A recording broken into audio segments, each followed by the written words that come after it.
Hello mga ka-blessings! Welcome sa aking channel, lalong-lalo na sa mga bago. Hello po! Sa video ko ngayon mga ka-blessings ay tuturo ko sa inyo kung paano magbayad ng passport fee gamit ang ating GCash application. Of course, gamit yung laman ng ating GCash. Yun yung ating ipangbabayad ng ating passport fee. So, 'di ba, after nating magpa-appoint ng schedule sa website ng DFA, mga 2 to 5 minutes ay makaka-receive na tayo ng email from DFA at yung email na yon ay tulad nito. So, yung email na yon ay andyan yung reference number na ibibigay sa atin ni DFA. Bali, alphanumeric yan, magkahalong letters and numbers na puro big letter. So, once na, pag naka-receive na kayo nitong reference number, pwede na kayong magbayad ng passport fee. So, dapat wala pang 24 hours, wala pang isang araw, dapat mabayaran nyo na yung passport fee. At isa nga sa mga mode of payment na pwede nating piliin ay yung magbayad tayo gamit ang GCash application. So, ito sa email nyo, pwede nyo itong long press, then i-copy nyo. Para doon sa GCash app mamaya, i-paste nyo na lang. Pwede nyo isulat din muna. So, make sure na tama para hindi tayo magkaroon ng problema. Then, una, open nyo yung inyong GCash application. Then, click nyo yung bills. Ayan, naka-square. Click nyo yung bills. Then, kapag ganito yung reply sa inyo, like, pay bills is currently not available. Pag mga ganyan, may mga times talaga mga ka-blessings na ganyan, hindi pa available as of now yung bills na function. So, try and try lang. Mamaya, magiging okay na yan. Then, kapag okay na, ito yung next na lalabas. Piliin natin yung government. And then, andito na, marami ng mga government dyan na appear. Punta kayo sa letter D. Pwede nyong search dito letter D para mabilis nyong mahanap yung DFA. So, kapag ganito mga ka-blessing, hindi naka-highlight yung DFA, meaning hindi pa siya available. Kasi pag i-click nyo yan, yung DFA na hindi naka-highlight, ganito yung reply sa inyo. Sabi, DFA is currently not available. So, click nyo lang yung okay and then try and try lang. Maya-maya or kinabukasan, magiging okay na yan tulad nito. Naka-highlight na siya. So, kapag naka-highlight na siya, pwede na yan. Available na yan. So, click nyo na yung DFA and then, mapupunta na kayo dito.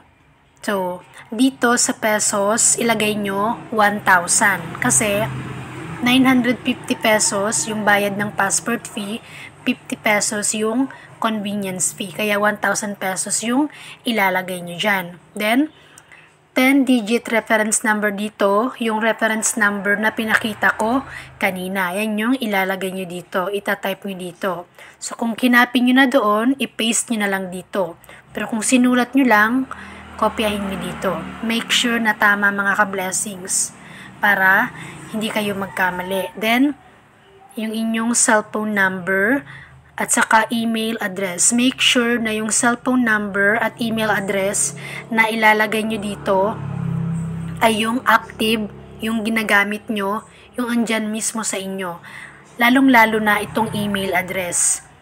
Kasi dyan mag-email si DFA sa inyo after nyong magbayad para naman sa inyong confirmation email. So, before nyo i-click itong next, i-review nyo muna lahat kung tama ba at walang mali. At kapag okay na, i-click nyo na itong next. Then after nyo i-click yung next, mapupunta kayo dito. Kapag okay na ang lahat, walang mali, i-click nyo itong next sa taas.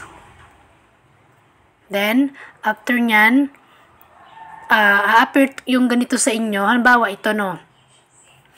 1,000 yung ating babayaran na passport fee. Tapos dito makikita yung balance nyo sa inyong GCash, which is 1,000, so sakto lang. Kapag ganito, 1,000 yung babayaran nyo, tapos 3 pesos lang pala yung laman nyo, hindi kayo makapagbayad. Ganito yung reply sa inyo. You do not have enough GCash balance to proceed. So kapag kulang yung balance nyo, hindi kayo makakapag-proceed. Make sure na sobra 1,000 mga ka-blessing yung pera nyo. para makapag-proceed kayo, makapagbayad kayo sa DFA. Yan. Then, kapag okay na yung laman nyo, sakto na. Pag sakto naman yung laman nyo, i-click nyo lang yung next, and then mapupunta na kayo dito. So, ayan. Kukonfirm nyo lang.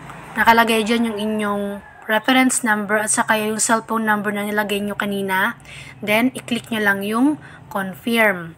Then, ito na siya. Yan na yung for confirmation. Then, after nyan, processing na yan. Maglo-loading na yan.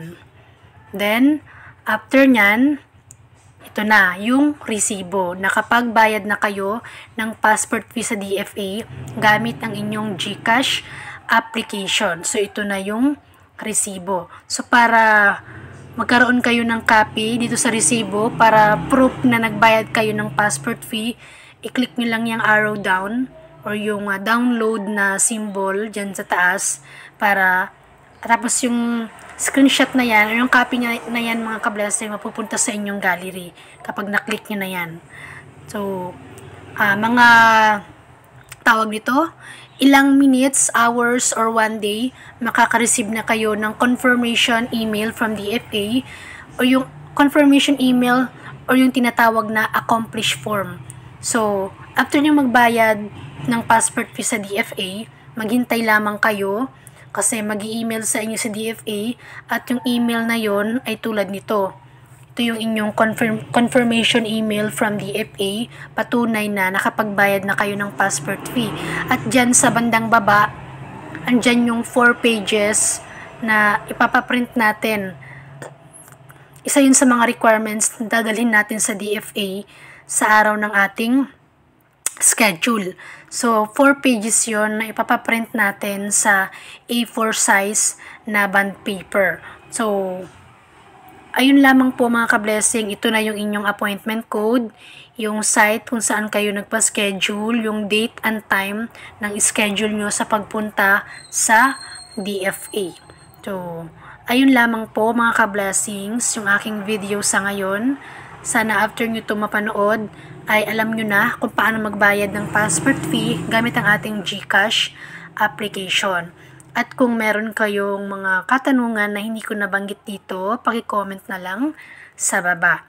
At pa-favor na lang po ako mga ka-blessings na sana po ay huwag nyong kalimutang i-like ang video na ito, mag-subscribe sa aking YouTube channel at paki-click na lang din po ng bell sa gilid para kapag meron akong bagong upload na mga informative videos ay ma-update at ma-notify kayo. Yan. So, ayan yung pagkakasunod-sunod.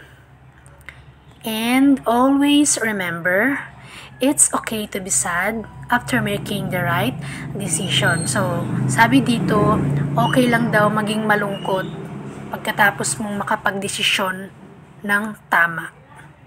Ayun lamang po at maraming salamat sa panonood. God bless!